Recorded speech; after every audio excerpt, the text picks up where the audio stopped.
Hello everyone, I'm Kelly Williams. Welcome to my YouTube channel. In today's video, we're going to go entirely through this nice 1977 Armstrong mil-spec lantern that was sent to me by one of our fellow collectors, Tom C. If you like the military lanterns and you want a good in-depth view of them, watch this video. I'll really take some time to go through the burner frame and share some of the things that you really want to watch for. And if you really like this stuff, make sure you subscribe to my channel, because in my next military lantern video, I'm going to be doing a basket case that's literally a basket case. A man sent me parts for 2 lanterns. He had one, was trying to make it work with parts for another one, and he just sent me the whole kit and caboodle. And we're going to go through it together and get it figured out and put together. And Tom, just so you know, I included a special lighting instruction segment at the end of this video just for you. Let's get to it. Generally, I start with the generator. It's a 9/16 here, as seen here. Let me turn this where you can see it.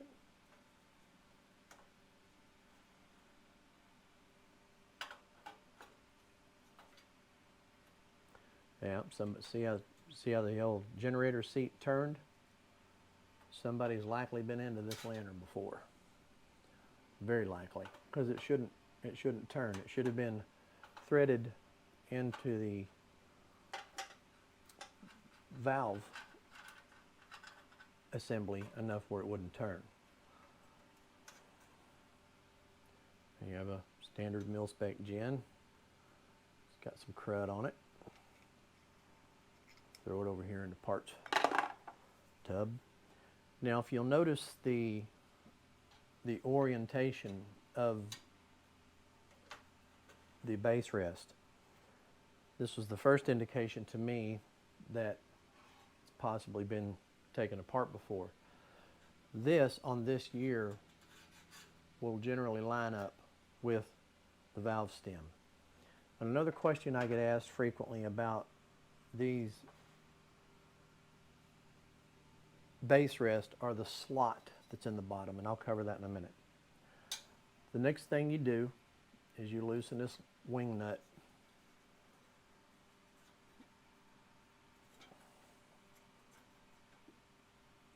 Most often I have to grab a pair of pliers to get these moving, and I have not touched this one. Now I'm moving it with my fingers. So you want to thread that up really as, maybe not as far as you can get it, but enough where you can get the hold down plate out of the way.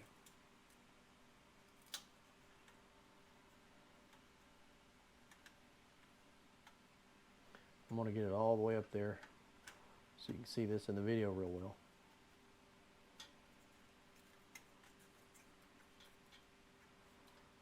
See, this hold down plate, which is slotted, also has lips on the bottom side to hold it down. So it has to come up and over. Once you get that off, then you can lift the burner frame out.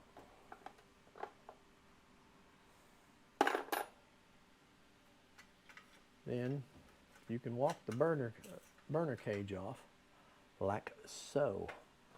Yeah, definitely know somebody's been into this lantern because they use Teflon tape on it. That is a big fat no-no. A big fat no-no. Standard Teflon tape is not rated, yeah, it's just in their finger tight, is not rated for the temperatures that these lanterns produce. You want to use a thread sealant of some type. I'll cover that when we put it back together, but you definitely don't want to use this regular white Teflon tape. I'll clean that up in a minute, but I'll make sure all that tape's gone. The next thing you do is thread your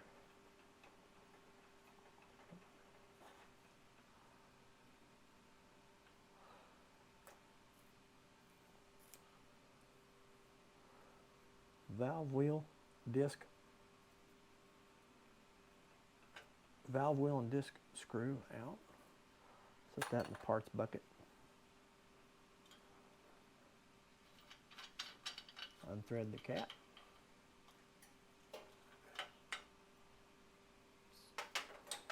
Set the base rest over to the side.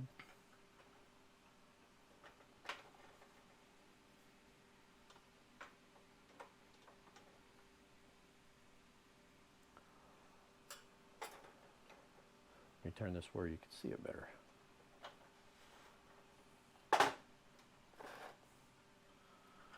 You thread this, turn this all the way. Don't have to force it. Then loosen your packing nut and drop it on the floor.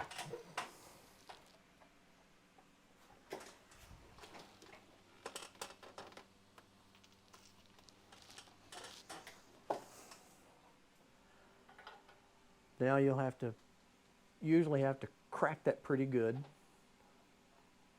to get the valve stem and the packing and the backup rings to come out. Didn't have to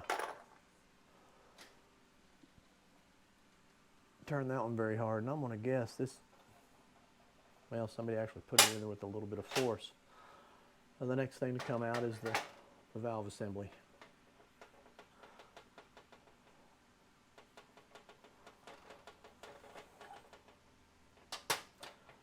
That should be a 9/16. It is. On one of them, I don't remember, it's like some big honking square. And here you have your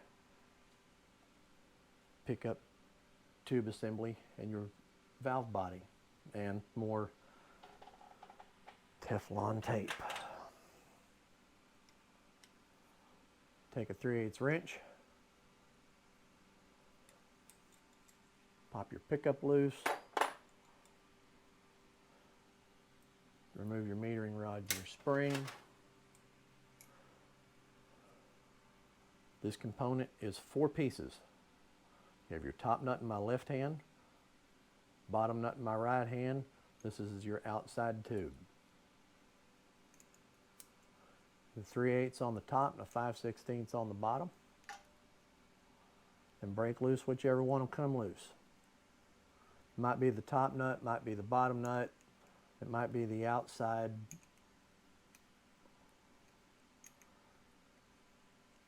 tube unthreading from the nut, which usually will help you because it leaves the inside tube threaded to the top nut. That makes it easy. When you get one of these where it's really, really dirty, this bottom nut will come off, you'll get the top nut off, and this inside tube here will be stuck in this tube. And they can be a little cantankerous to get apart from that point. Generally what I do is keep a small pair of pliers and a run of leather sitting around. Try not to mar it. But if you have to, it'll sand right off. It's really not that big of a deal. You definitely don't want to collapse it. Yeah, this one's going to be stubborn.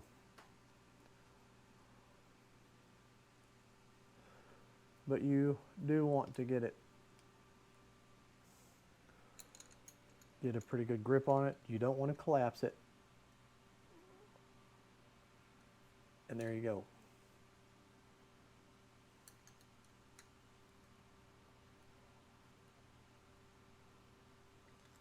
Yeah, a little bit of marks there.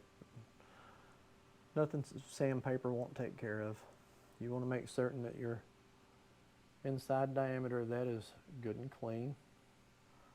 When you're done, we're going to put all these parts in the cleaner.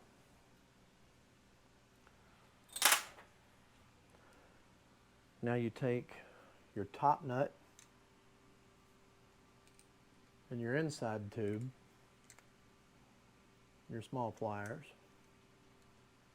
You want to make certain that if you do use pliers, that you don't put your plier teeth on that slot.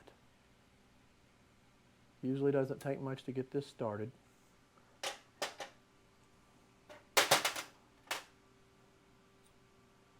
And that threads out. That is tapered, and you do not use any type of thread sealant on them. And the inside of this needs to be good and clear. And this is your top nut. I'll cover all those after I run this stuff through the cleaner.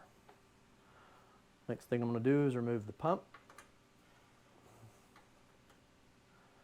and the check valve.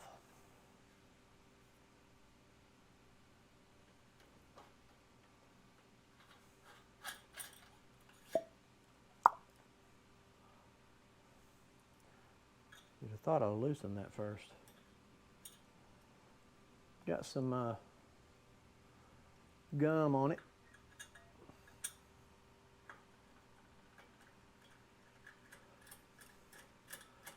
From old lubricants and so forth. But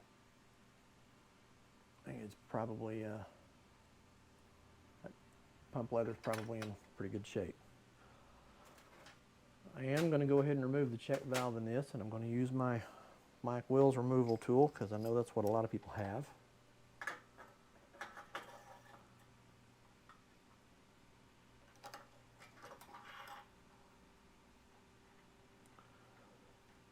The original of the check valve removal tool was originally designed by Matthew Reed, I believe, off of a 30 cal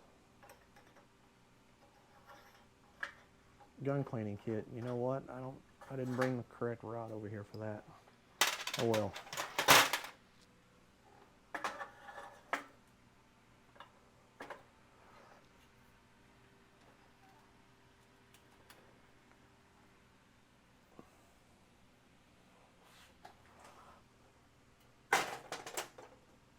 Yeah, I'll have to, I'm not set up right here to really pop one of these loose. I normally put it in my bench, it's in my bench vise and it pops right loose. There we go.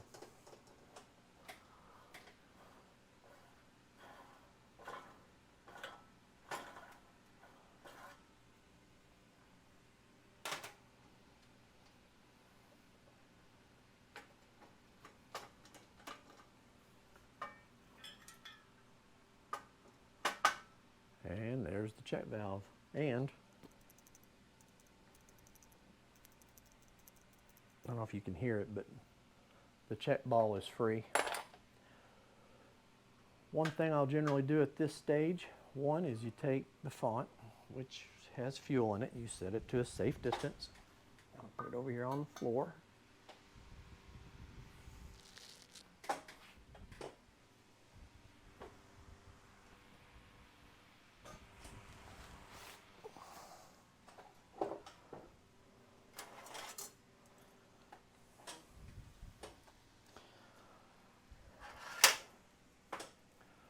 Three-piece fuel cap. This one was loose, but let me show you how I normally do that. Got to back up a little bit, got a little ahead of myself.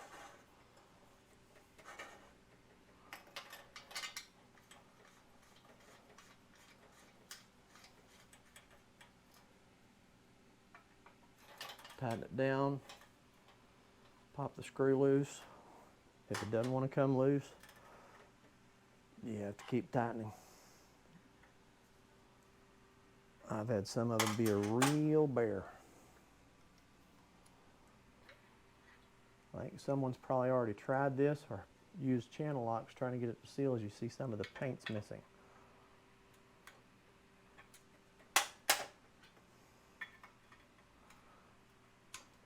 Tighten it enough to get that screw to pop loose. Take the screw out which holds the chain.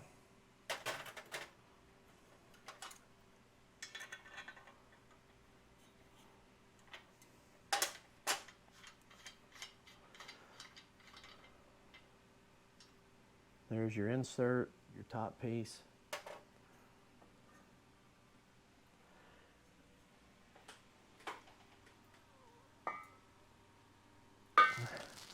And it is a 3-piece cap, not a 4. And the reason for that is soft components are not considered a component piece. There's a screw, an outside, and the insert. But what I do is I burn these out.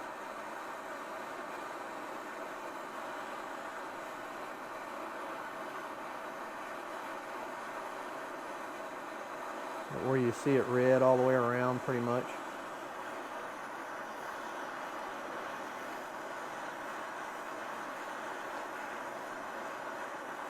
Do one of the older gaskets. They're kind of cool. They remind me of those smoke snakes that you lit when you were a kid at 4th of July. They kind of foam up out of there.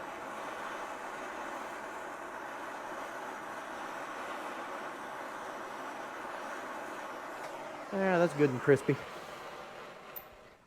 I'll let it sit there and cool while I clean the rest of the components.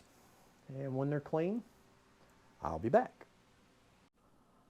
All right, everybody, I've got all the parts clean, but there's some things I want to show you about the burner frame before we get to putting this lantern together, because this is absolutely one of the most misunderstood components in these lanterns that people often get wrong. One of the big mistakes I see people make is this tube. See how it's shouldered right here? See this shoulder right here at the edge of the screwdriver and these threads. It's not shouldered on this end. And some of them aren't shouldered. But what you'll notice is if you take this tube out, that there's going to be 3 threads on one and about 6 or 7 on the other. And what people do is they put this thing in backwards and it won't work. It won't work with a ding-dam. Common problem.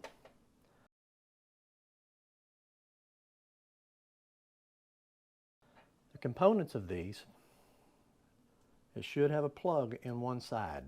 And if you've taken the plug out of one side, it's a matter of time before you start chipping porcelain off of your ventilator.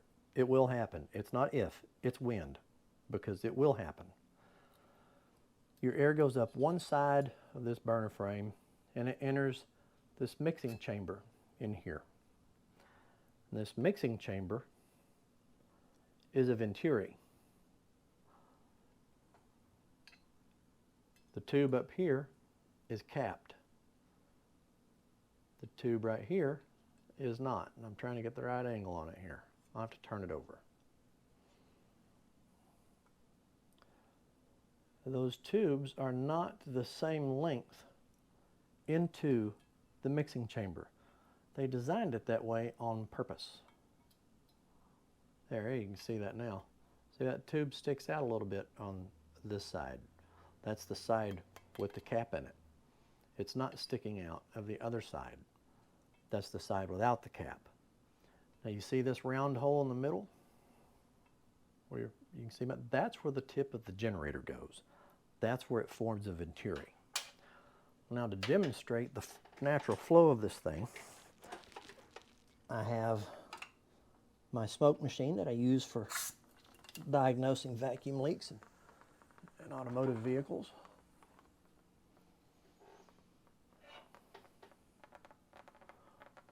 You can see the smoke here in the camera. As you see, it does not come out of the tip hole, the gen tip hole. It only comes out the bottom. That's because that's how it's designed to work. The flow, the natural flow, the velocity of that generator into the venturi going through pulls the air up.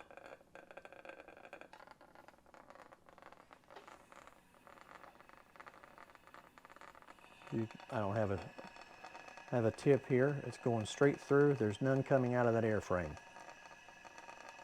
It's coming out of the mixing chamber, just like it should. You can see that really good there. You shouldn't get any coming up here. Now, a lot of people will take one side of that or take this cap out of the other side. Oh, it won't run without it. Well, that's because there's something plugging the venturi up in that burner manifold. There's something somewhere causing a restriction. I guarantee it. Absolutely guarantee it. The other thing to watch for on these is if you look, this has a bend in it. It has a bend in it from being tightened down, which is normal. But before you put it on a lantern, you want to get that straightened back out.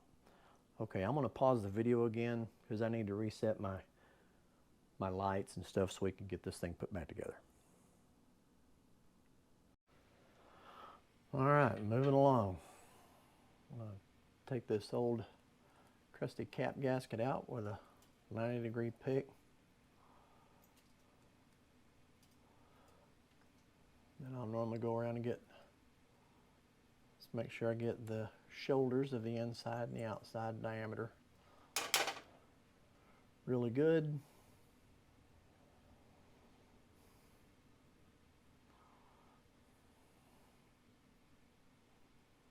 Put the new gasket in there.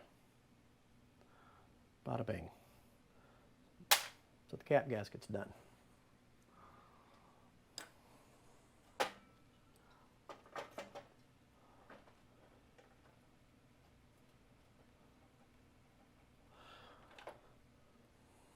Yield check valve back down the hole.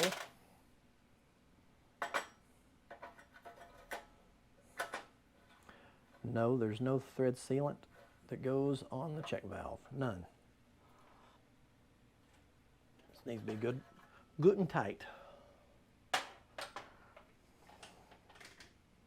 It doesn't have to be in there He-Man tight, just good and tight.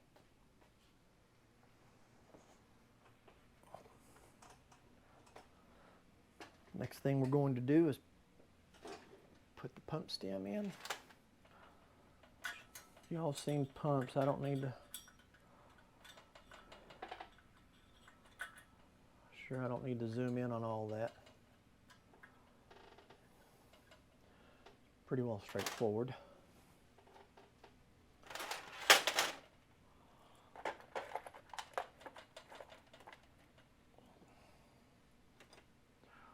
Pump cup.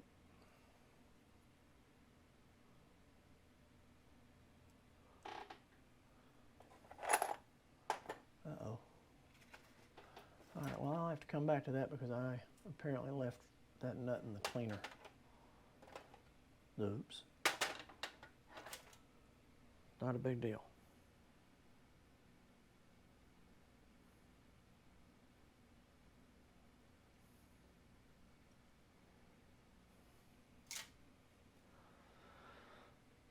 So, we're going to put together pickup tube assembly.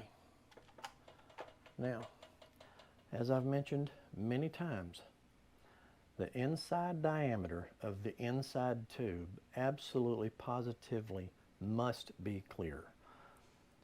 This is a number 52 drill bit. It's 63 or 63 thousandths. Goes through it nice, smooth, and easy. If you can't get that size of a drill bit through there easily, it's a problem. Again, it's a number 52 drill bit. You do not use thread sealant on this, as I have mentioned a number of times. This is a tapered thread. This whole piece is tapered, but it does not need sealant. You can see the threads on the inside of the top nut. You start it in there. You get it to seat down.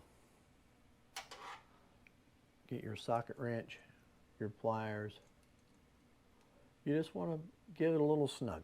A little snug, that's all it needs, and it won't go anywhere. Now, take your outside tube, put over your inside tube,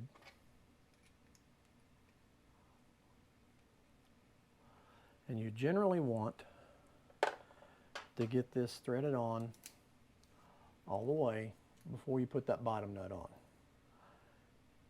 And I tell people that it's generally not going to be a problem unless you're messing with an SMP.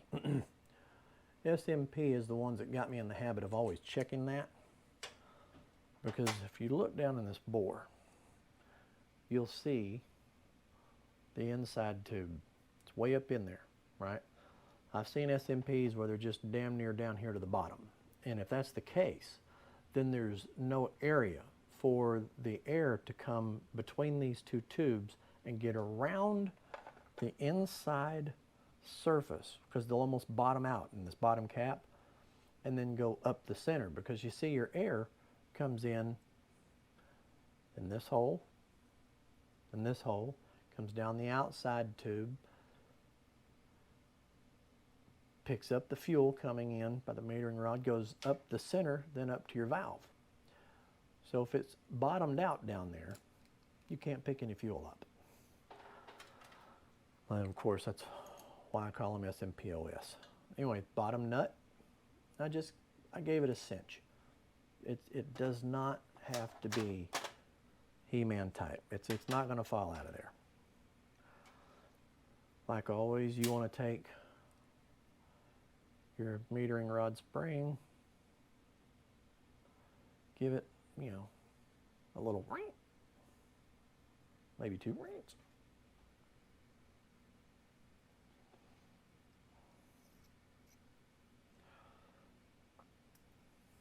Make sure that your metering rod does protrude out the bottom. Been there, done that. Screw your pickup tube assembly into your valve assembly. Cinch it down. Now, question I've been asked a million times. What's the proper clocking on a lantern? Military lanterns are the only ones that have any definitive, actually by the reg, by the book clocking, because they were made by government, by the government designs. After 1945, I'll say it a second time, when you're done, the valve stem should be positioned just to the left of the pump, just slightly to the left, probably right about there. It doesn't matter who made it. It just doesn't matter who made it. That's where they go. But what I will generally do, I'll put this in. It just started to catch there. I'm going to count full turns till it starts to get stiff.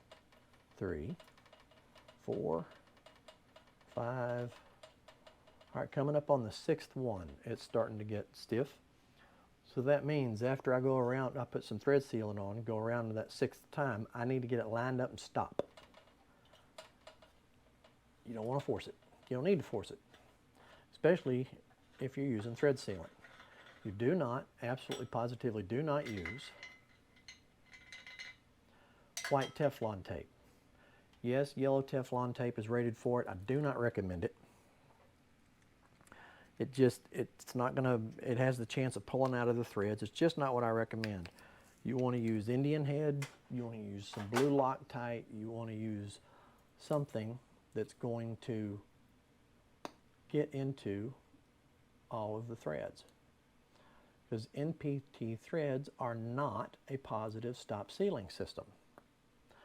And the Permatex Indian head, however annoying it can be to use, is closest thing you're going to find to what Coleman used. We're just going to put some around. You don't really have to go all the way around because it'll get down in the threads. And if you do use something like this, you have more time to set it up. I've used blue Loctite for years, but when you use blue Loctite, you have to know what you're doing, because once you stop, you're done.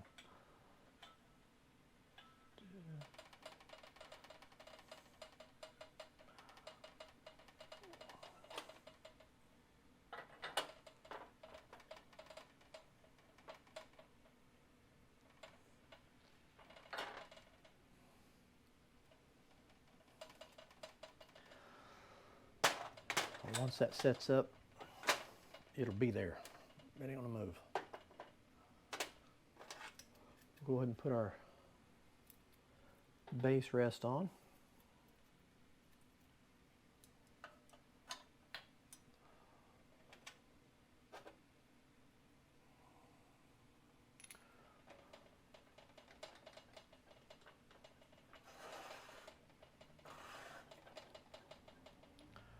The insert with the new gasket. Outside of the cap.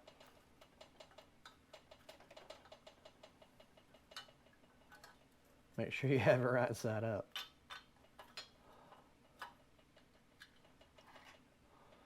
Put your screw in.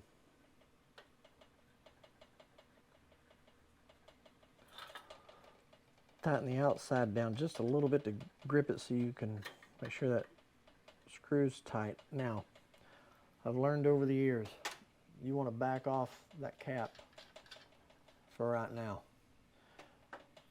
You want to wait until you know you're ready to put pressure in this lantern before you tighten that down. And the reason for that is it will sit and build some pressure on you. And if you're not expecting it, you never know, it could cause a problem. Now you're going to take your valve stem wheel, packing nut,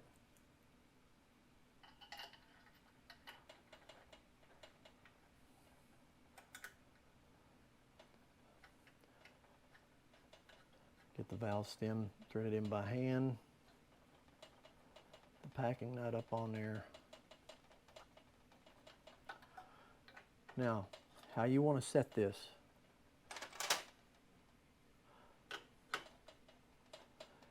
You want there to be some drag.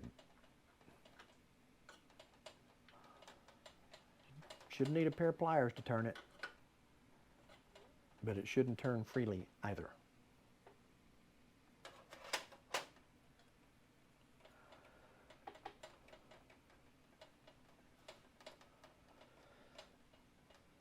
Now the next piece that goes in is the generator seat. This is the generator seat. It threads into the valve assembly, and this wing nut's what holds down the burner frame. Burner frame, burner manifold. And as you can see, I did clear up all of the Teflon tape off of this. To bear with me a moment.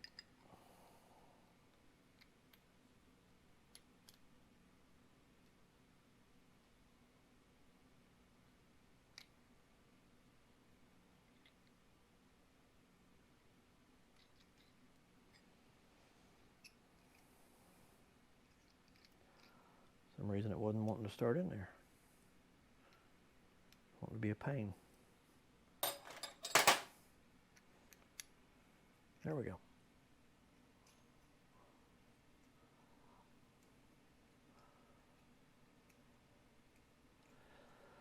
Now, you want to think about where this is going to sit. Okay? And on most of these style, you will learn that the cap, the side with the cap tube, is generally going to be closest to you. That's not always the case, but it is very often the case.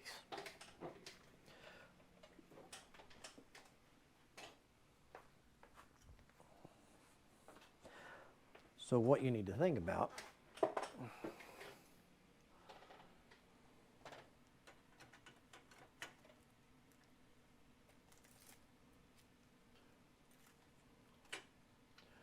where's everything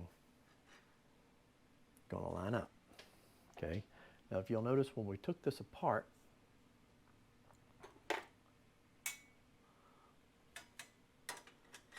it wasn't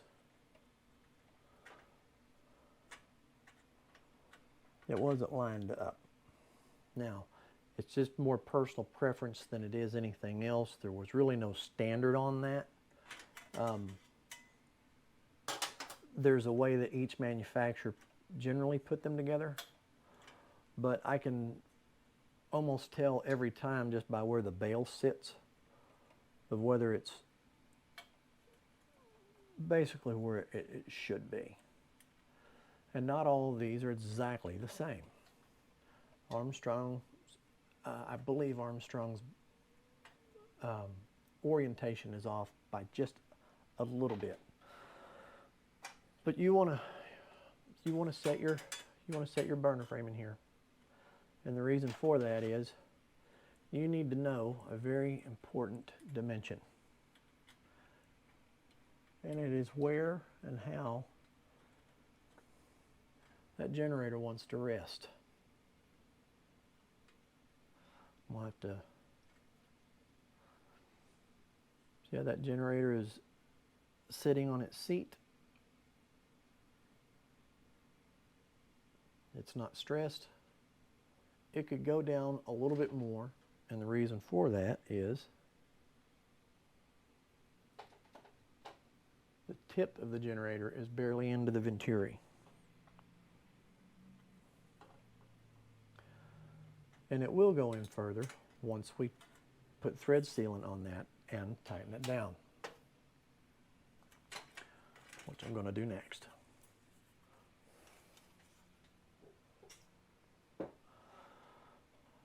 We're going to, where did my wrench go?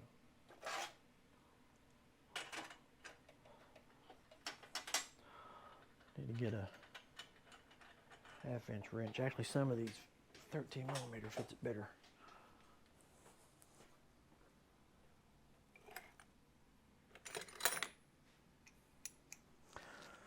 Spot on 1/2-inch.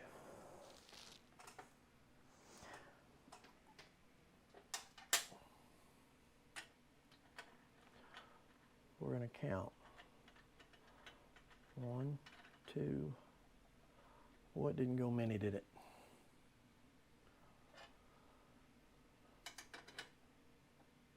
Yeah, with sealing on it, it's going to go 4 times.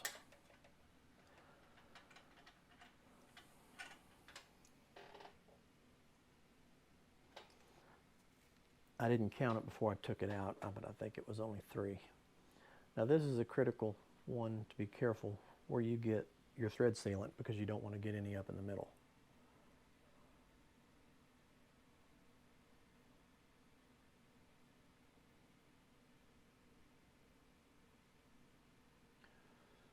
See, like you could do that really easy.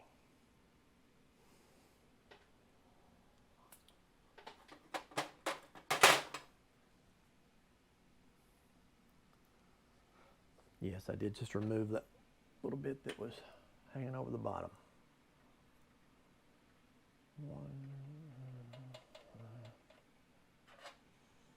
That is one nice thing about the Indian head is you have time to do something with it should you want to move it. And you dang sure well don't with the others.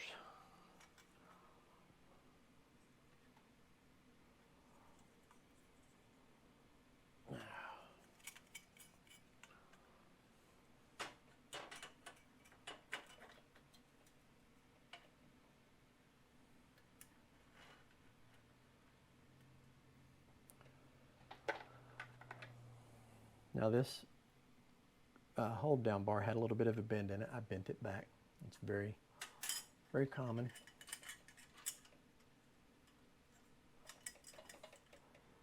But you want to make sure you've got this up far enough, which is, with this one, with as clean as I have the threads, it's up fine. Now, the reason I've got this in here, you see this oblong slot in the bottom. I never worry about it. Some people want to be picky and line it up to where once this is on, none of that's exposed. But I've pulled them out of the box brand new with them like that. I've pulled them out with them lined up. They did not stamp that rectangle in the bottom of these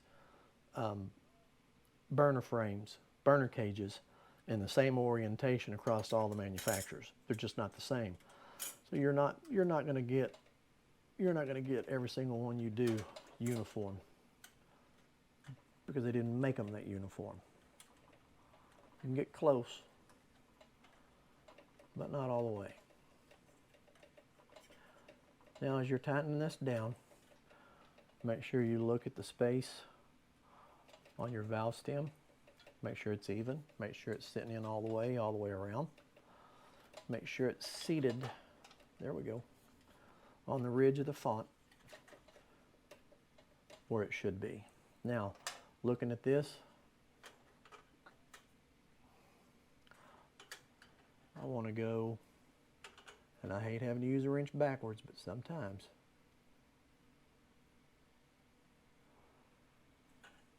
Just a wee bit more.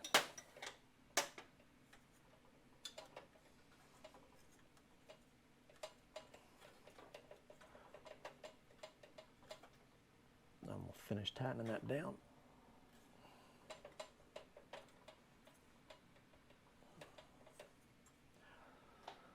Sometimes they don't like to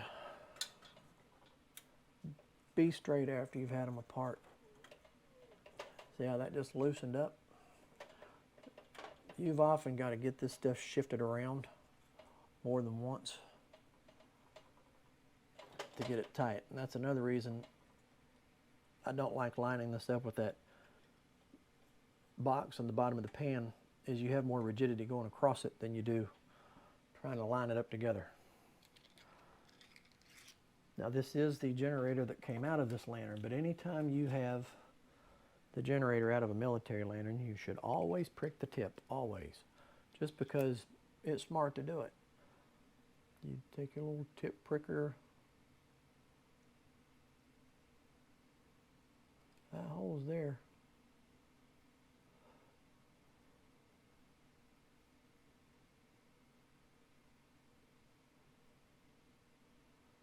God, both sides of this thing are bent. That's being a challenge.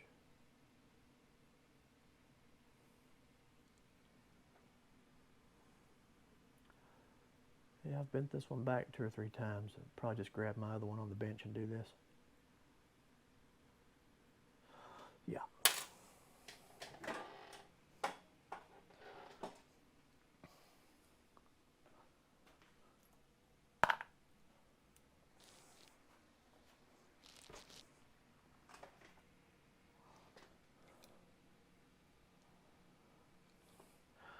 I've been using this very same tip pricker on military lanterns for 10 years now, probably.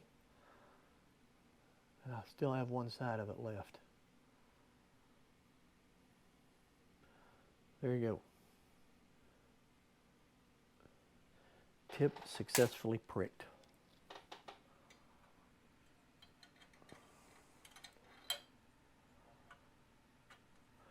I'm going to move my camera some.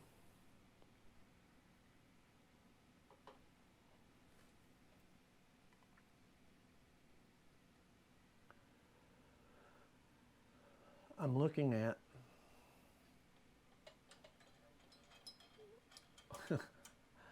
putting the nut in the wrong place.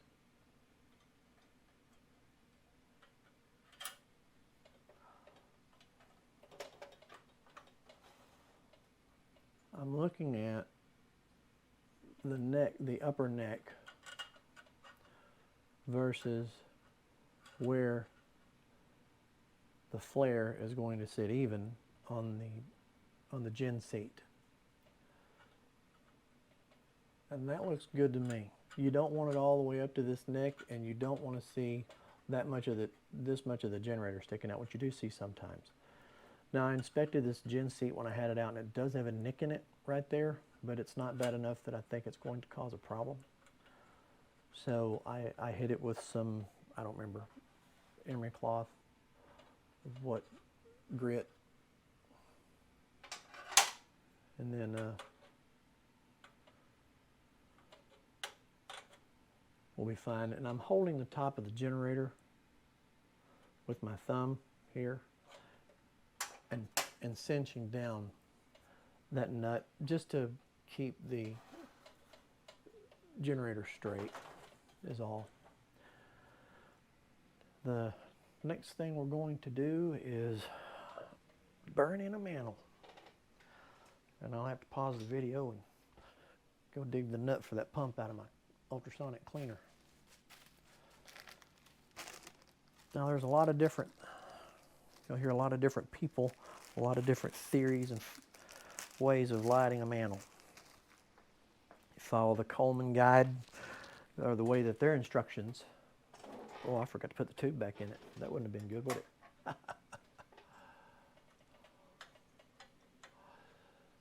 You use the Coleman instructions, which date all the way back to the very early 1900s. They'll tell you you're supposed to light it and let it ash in. You burn it all the way.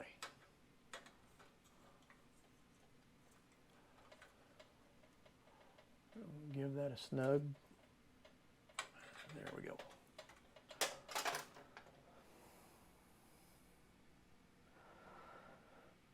Or you could do what me and a bunch of our late buddy Wolfie used to say. You can start burning it, then light it like a man. But to each his own. That's more of a joke for you people that knew Wolfie. Rest his soul. What I'll generally do with a lantern, with a mantle,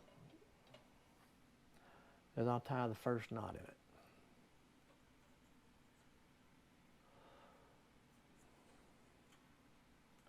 I'll put it up over the burner cap. And I'll pull it tight. And I'll work the mantle around. Pull it tight some more. Work it around. Pull it tight some more. And get it pulled over the burner cap. Over the top edge. Then tie it in a knot. It's different doing all this crap with a camera in the middle, I'm telling you guys.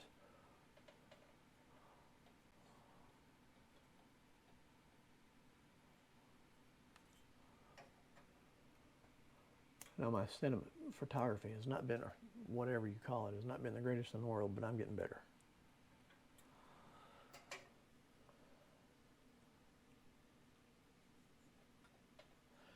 Now, when I light this, I'm not sure if I put the cap, the side with the cap toward me or not.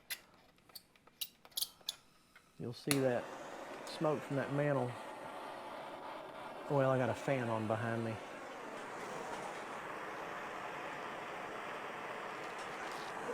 Hey, you see it coming down the burner frame out of the tube.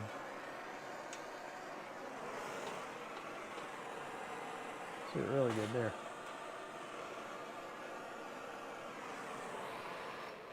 All right, yeah, we're going to give that a little bit. All right, ready to put the pump in this thing. I have a bottle of pure neat's foot oil. This is the only thing that I use this little bottle of neat's foot oil for. I'm a leather worker, so I've got this by the gallons. I keep a gallon in the house, but I dip it down in there really good.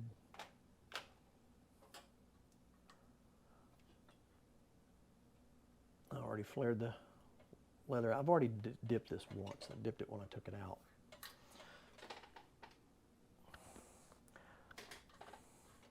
So I flared the pump cup out already.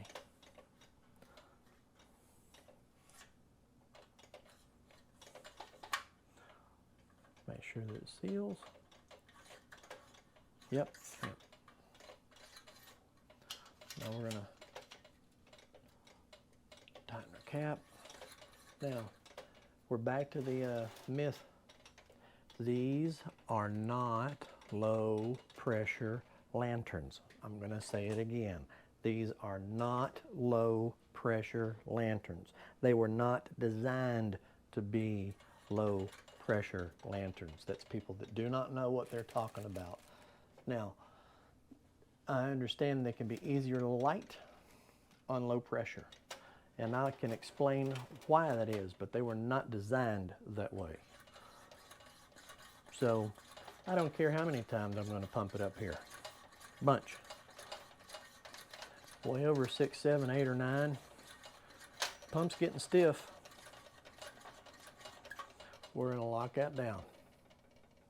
I'm going to open this till I hear fuel spit. When I hear fuel spit, I'm going to shut the valve.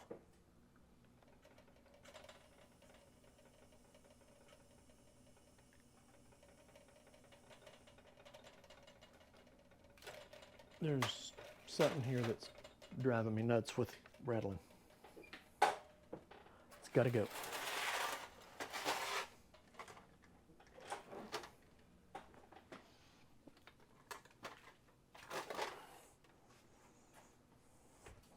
Again, I'm not used to doing this on video.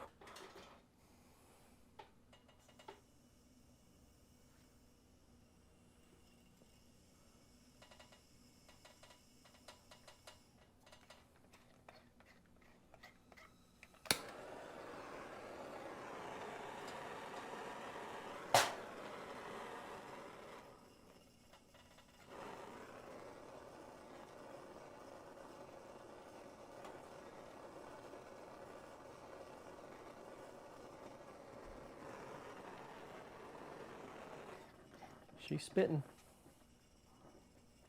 Let her flame here for a minute.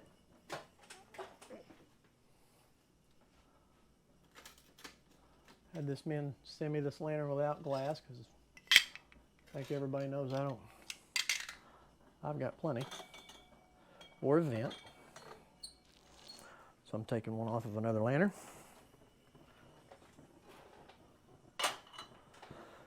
These generators need a lot of heat. So watch what happens as I add the glass.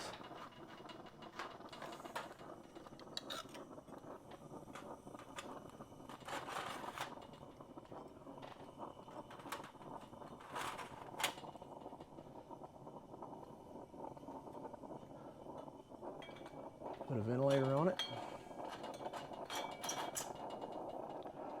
As it gets warm, it's going to run better. And open that valve up.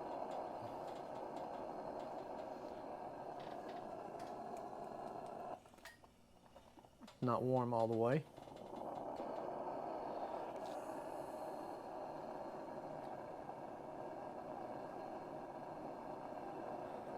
And I don't know if this generator is any good or not. It's the generator that was on it when it came here.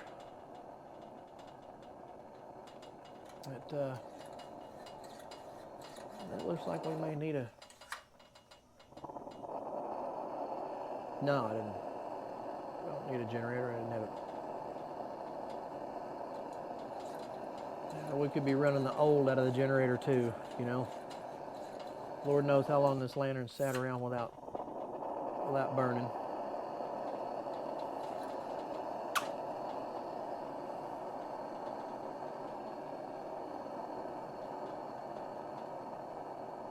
Yeah, I'm thinking it may need a generator.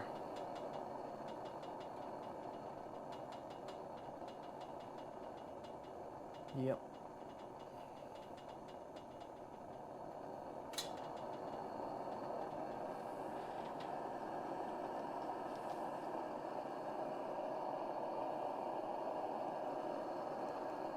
I'll get it to run on this one for a little while.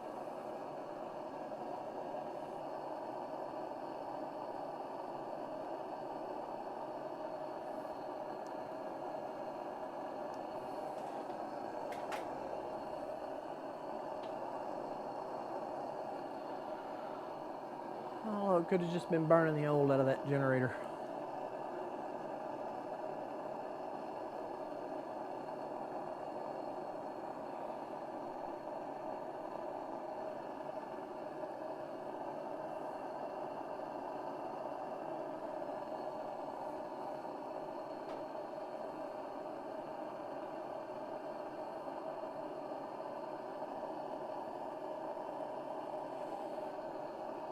Now,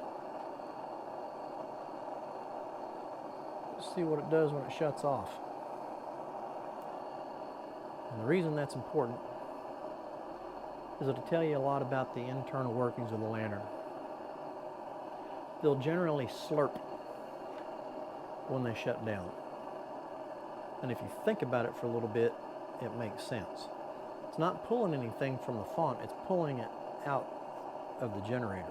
The rest of those, any fuel that's in there that gets generated into, because it goes from an air fuel wet ratio to a vapor.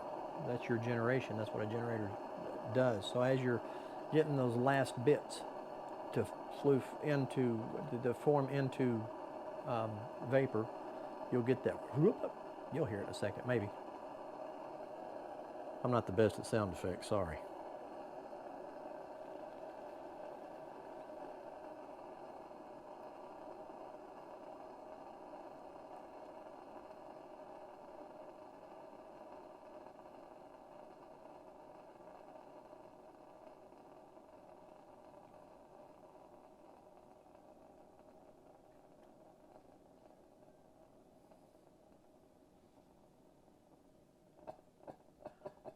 That right there.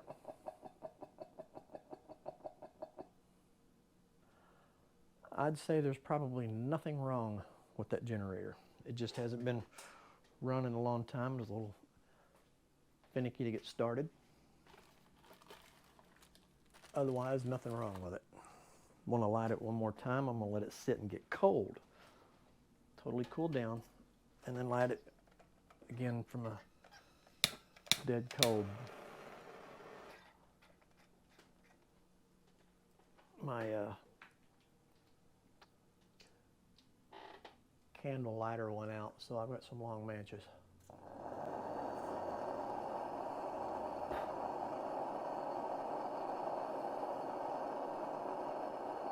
Oh yeah, look at her starting to brighten up now. Yeah. There we are.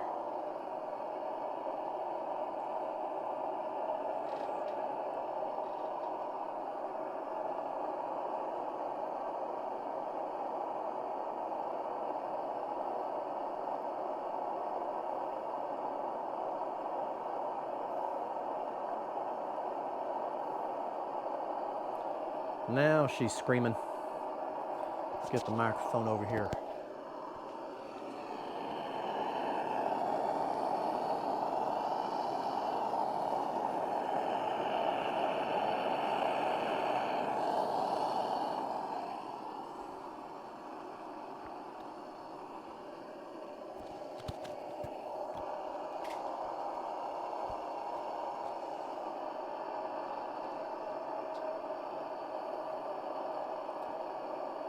That's what they need sometimes if it's an old generator. Just run a little bit, they'll wake up. But I'm not going to send this one back to Tom until, boy, that son of a bitch has gotten good and loud. It shrunk that mantle up like it's supposed to too.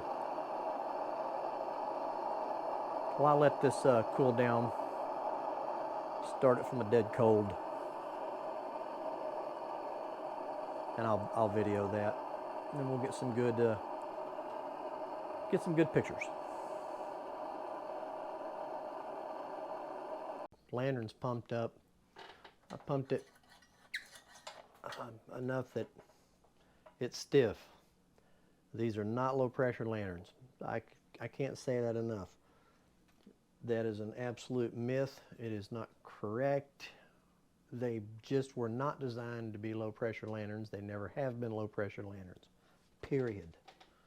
I'll get into that in another video. So let's find out if she's going to light.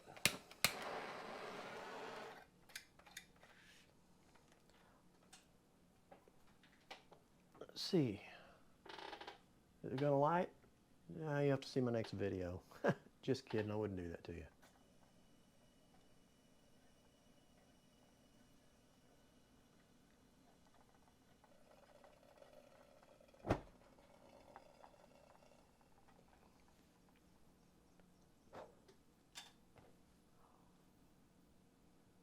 Wait for that generator to wake up. Look at it starting to fill that new mantle out. Look at that. Look at that. Look at that. Listen to that. Check that out.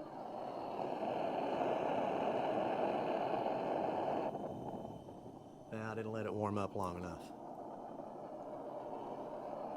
They do need to warm up just a little bit.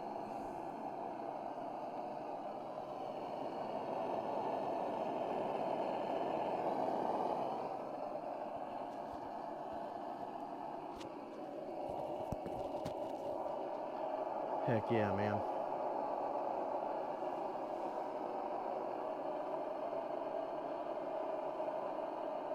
That's valve all the way open. Cold startup.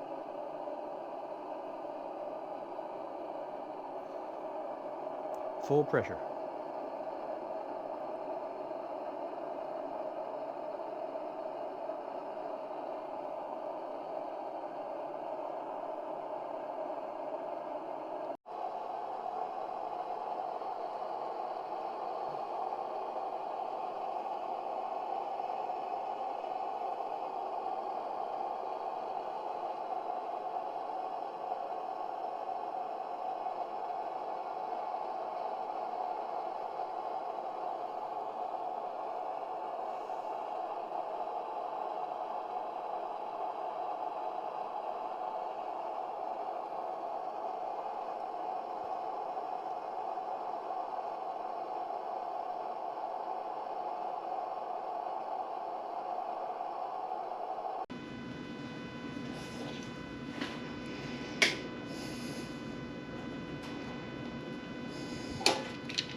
Once it starts spitting, start closing that valve.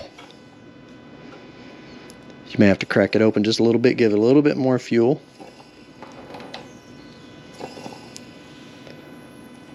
Let that generator warm up.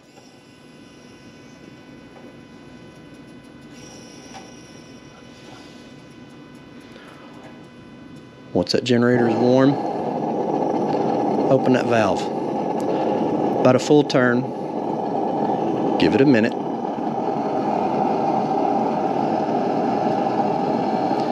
These generators need a lot of heat to properly generate the air-fuel wet mixture into a vapor for it to burn.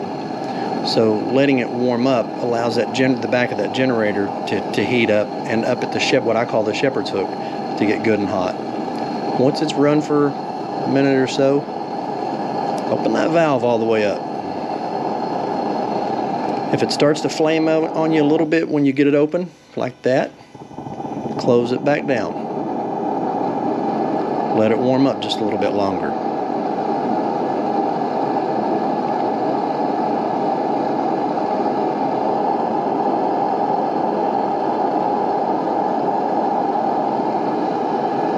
Once she's good and warm, she'll sing like that.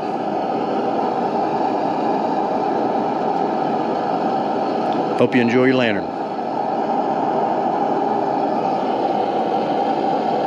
In today's video, we're going to